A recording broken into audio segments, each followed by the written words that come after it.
Bienvenidos a Política y Poder, con ustedes Norman Coronel, y en esta oportunidad tenemos la presencia y la participación del ingeniero Mesías Guevara para hablar de temas de coyuntura nacional, coyuntura política, a quien le damos pues la bienvenida y agradecemos por su participación. Ingeniero, ¿cómo le va? Bienvenido.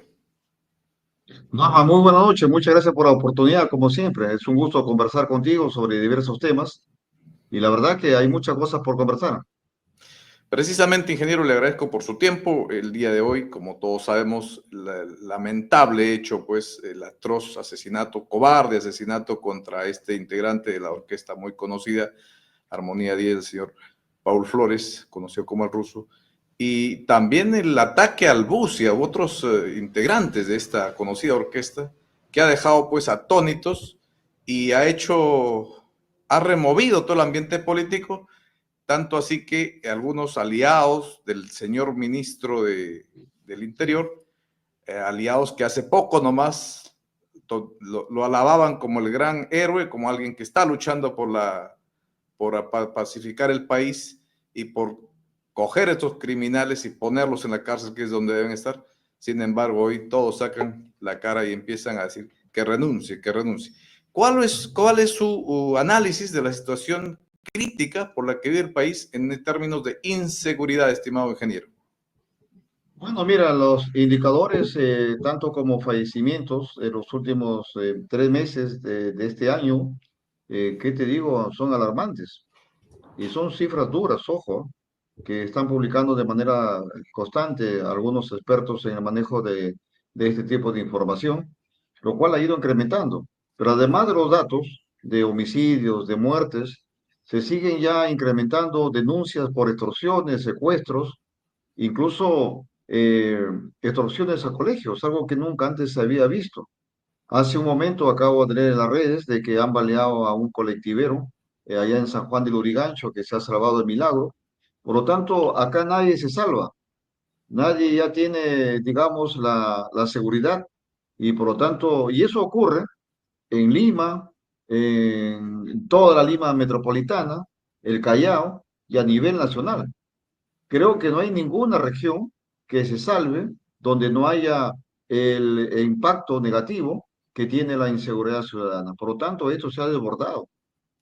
Ingeniero, una de las tareas más importantes que el Estado tiene, incluso aquellos que proclaman un Estado mínimo, un Estado totalmente pequeño, la función que no dejan de concentrar intereses en la función de seguridad. El Estado debe brindar seguridad interna y externa, y eso es algo que es indelegable incluso para aquellos, como digo, que son proclives por tener un Estado mínimo.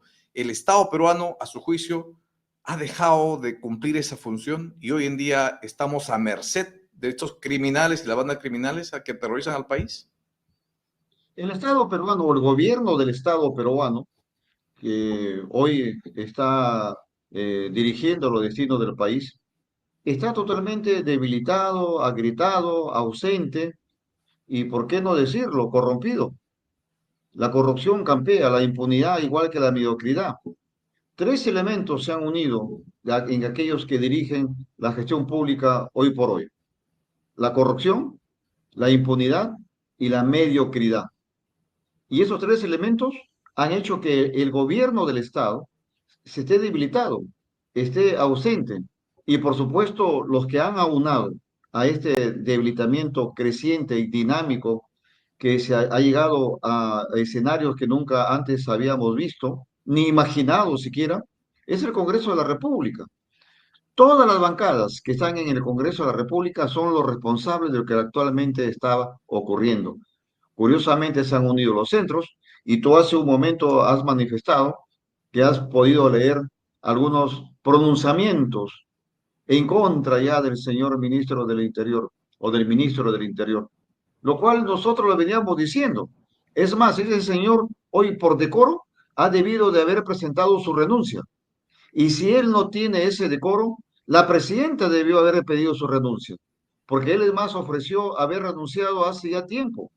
Él mismo dijo, yo voy a renunciar a los 90 días si no tengo resultados, y no ha habido ningún resultado.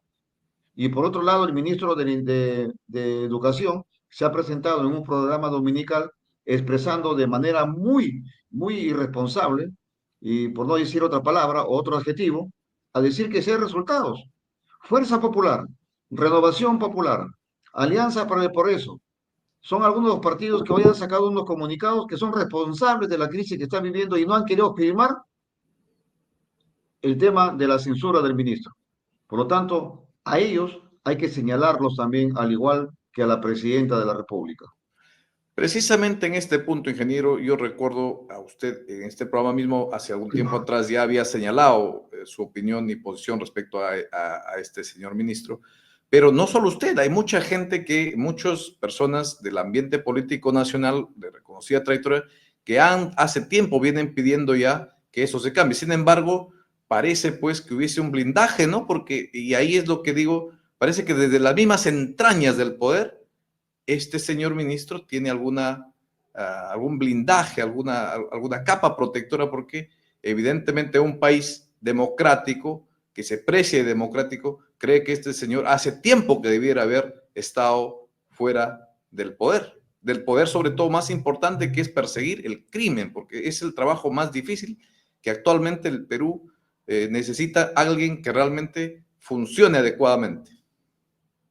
Todo indica que el ministro del Interior es el puente entre la señora Boluarte con esas bancadas. Incluso ha salido ahí un reportaje hoy también que ayer el señor o el ministro del Interior ha estado celebrando un cumpleaños de un congresista fuera de Lima, de una bancada que hoy se ha convertido en la segunda bancada en peso, en número de congresistas.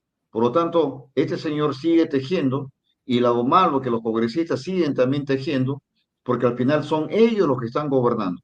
Y por lo tanto, la señora presidenta de la República sigue sometiéndose a este ministro del Interior y el señor ministro del Interior tejiendo con estas fuerzas políticas en el Congreso de la República para guardar la impunidad para ellos y para su patrocinada, que es la señora Dina Boluarte. Analizando desde una perspectiva un poco más amplia, evidentemente, quien dirige una cartera tan importante como es el Ministerio del Interior en el Perú, debe ser alguien que tiene experiencia en el sector. Creo que eso es fundamental.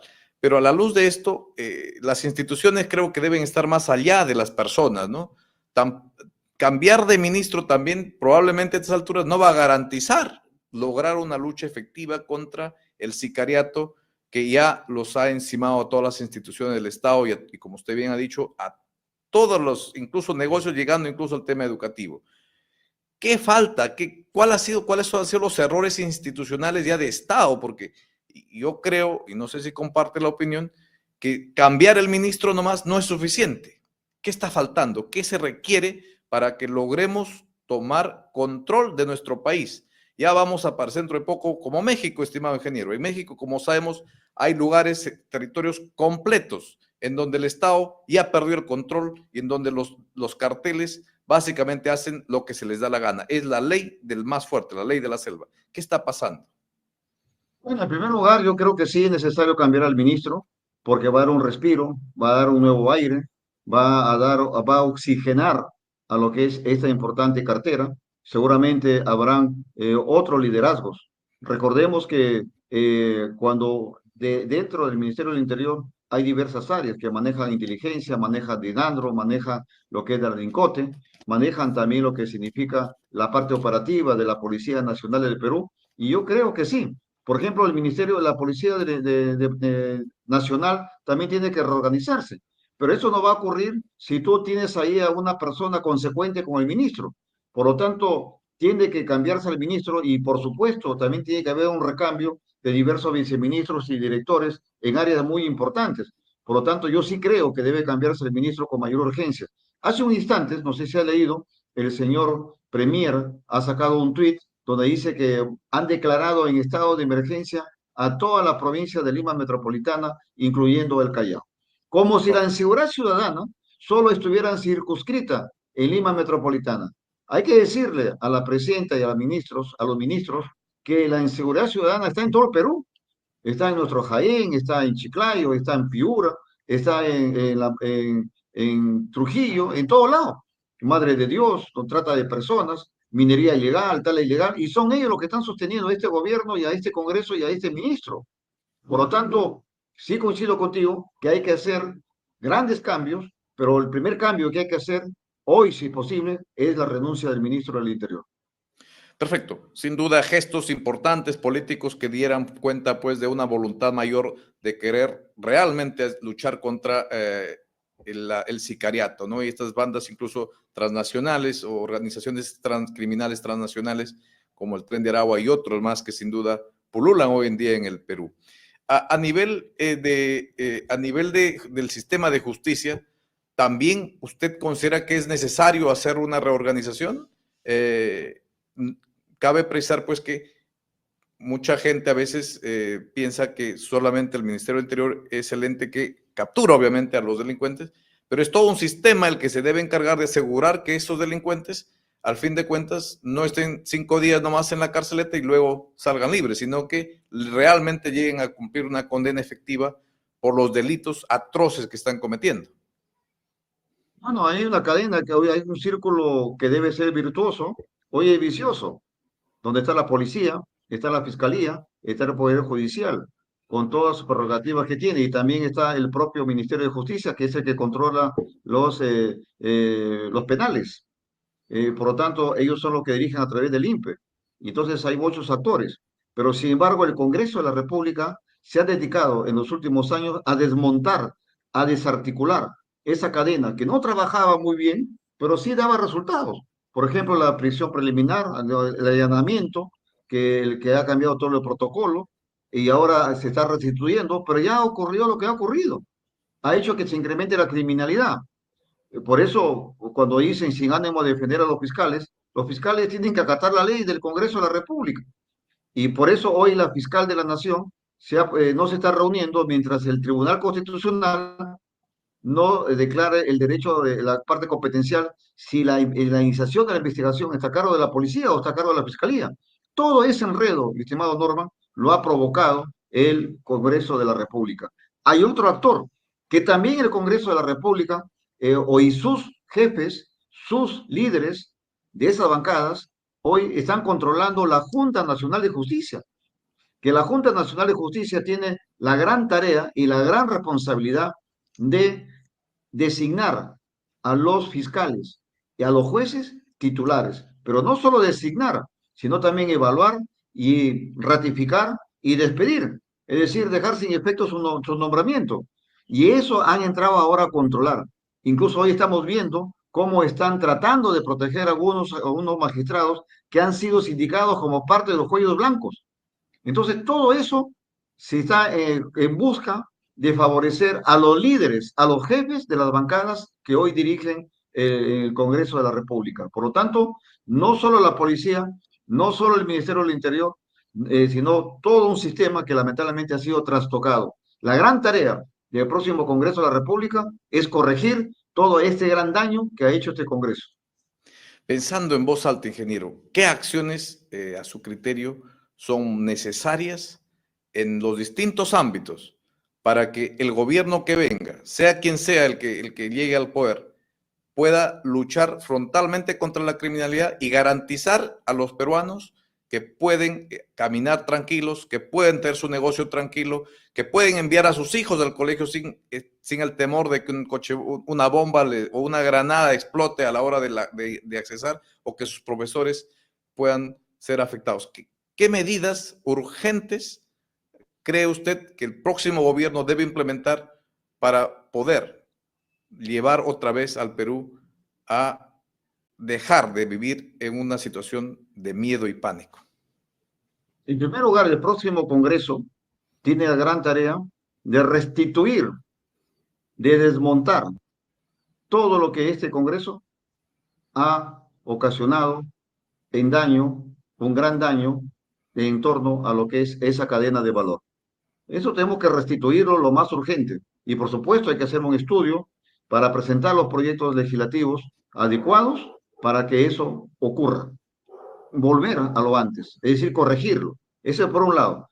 Pero por otro lado, el Ejecutivo tiene que hacer acciones, señalar acciones en el corto, mediano y largo plazo. Pero en ese momento lo más importante es el corto plazo. Y en ese corto plazo, lo que tenemos que hacer es consolidar una plataforma tipo una policía supranacional o nacional, no supranacional, nacional, en la que controle a toda la policía que haga un servicio de inteligencia y por supuesto la parte operativa de igual manera. En estos momentos no hay inteligencia, en estos momentos no hay la capacidad operativa, en estos momentos estamos a ciegas, no hay un sistema de inteligencia nacional estructurado para identificar a las bandas, a los criminales y luego de manera inmediata, vía las normas legales que hay que restituir, hacer los allanamientos respectivos y por supuesto que el Poder Judicial actúe de manera inmediata. Por ejemplo, han distorsionado el tema de la flagrancia, también lo han distorsionado, que ahora también ya se está corrigiendo. Es decir, han hecho un gran daño. Pero eso es el corto plazo que tenemos que hacer, consolidar el servicio de inteligencia para identificar y desmontar a las bandas criminales que en estos momentos están actuando y, por supuesto, llevarlos a prisión y si son internacionales, deportarlos de manera inmediata. Hizo facto, hay que deportar a aquellas bandas criminales que se han metido al Perú y también a través de migraciones revisar el historial. ¿Quiénes son los que han venido? Hay indicios que se han vendido residencias, que se han vendido nacionalidades a criminales que han venido de otros lugares del mundo. Ese punto que usted menciona probablemente no se ha dicho mucho, no se menciona mucho, pero es muy relevante lo que acaba de decir. Es decir, hay personalidades de diversas nacionalidades que estarían aquí operando en una organización de crimen internacional y que probablemente no se sabe nada, ¿no? Muy bien, finalmente, ingeniero, una reflexión. Quizás yo sé que hay mucha gente que sigue a Bukele y quiero simplemente mencionar un tema que él lo mencionó. Él dice, parafraseando un poco de manera quizás no tan perfecta, que cuando el crimen impera en un país y empieza a controlar de esta manera áreas grandes del país, es porque el mismo Estado y el mismo gobierno es parte de ese crimen. Eh, es un personaje polémico, yo sé Bukele, pero creo que en esto no le está faltando razón, ¿no? Pero eso es lo que le hemos dicho siempre y lo que lo acabamos de decir. Es decir, el centro del poder que hoy está en el Congreso de la República es el que está controlando toda la impunidad, es el que está impulsando lo que es la corrupción, pero no solamente a nivel de la inseguridad ciudadana, sino también para adueñarse, apoderarse de los fondos públicos. Por eso hoy tenemos una OCE totalmente debilitada, tenemos a una Contraloría General de la República que no está haciendo su trabajo correcto, tenemos a un sistema de justicia que está totalmente debilitado, tenemos a una policía que está mirando de reojo al crimen. Hay, por ejemplo, hemos visto que dicen que a este delincuente que está allá en el cono norte de Lima, en la Lima Norte, dice que un tal monstruo que le dicen que podría estar siendo protegido por un policía de alto rango. Y por otro lado también a ese coronel que encontraron allá en Trujillo con cierta cantidad, una muy importante cantidad de dinero. Por lo tanto, lo que ha dicho el señor Bukele también lo estamos diciendo nosotros, si lo hemos notado. Pero el tema está cómo desmontamos eso. Y eso hay que desmontarlo haciendo que las fuerzas políticas de todos los partidos, que cuando ingresen al nuevo Parlamento, se haga un acuerdo nacional al respecto y desmontar todo lo que ha hecho este Congreso, que ha mirado al aire, ojo, solo en busca de impunidad. Eso es lo que ha ocurrido. Y casi todos los partidos políticos están denunciados no como partidos políticos, sino como organizaciones criminales. Y es por eso que están buscando impunidad y han afectado todo el sistema de justicia y desde las entrañas del poder son los que nos han ocasionado este problema que hoy estamos viviendo. El señor Bukele, con el respeto que se merece, no está diciendo algo nuevo, por lo menos a lo que ocurre en el Perú. Perfecto, perfecto. Le agradezco por su tiempo, ingeniero, y bueno, me da gusto siempre su optimismo. El Perú, si hay voluntad, es posible de revertir esa situación y así lo esperamos. Su palabra final es, ingeniero, y agradeciéndole una vez más por su tiempo. No, mira, Norma, decirle a la señora Presidenta de la República, por más que sea, como dice, un tiro al gallinazo, pero sin embargo hay que decirle, señora ministra, tenga algo de respeto al Perú y pide la renuncia al ministro del Interior. Y al ministro del Interior que tenga algo de decoro y también que presente su renuncia. Si el ministro del Interior no presenta su renuncia, la presidenta debe pedirle su renuncia. Y si la señora presidenta no le pide la renuncia, tiene que ponerse los pantalones ya. Y mira, si quieren mirar de frente al pueblo, los congresistas, tiene que censurarlo. Si eso no ocurre, yo creo que el pueblo peruano, con mucha justicia, con mucha hidalguía, tiene que censurarlo a los actuales congresistas y a esos partidos políticos que están controlando el poder en estos momentos. No hay otro camino. Si no renuncia, si no le piden su renuncia, lo único que queda es que el Congreso lo censure. Y si el Congreso no lo censura, el pueblo tiene que castigarles en las próximas elecciones a estos partidos políticos. Muchísimas gracias, ingeniero, por su tiempo y su predisposición. Ha sido grato conversar con usted y a todos los que nos siguen, no olviden suscribirse para poder seguir trabajando y produciendo entrevistas, conversaciones, más que entrevistas con personalidades como el ingeniero Messier. Muchas gracias, ingeniero. Hasta otra oportunidad. Muy buenas Gracias. noches. Hasta luego.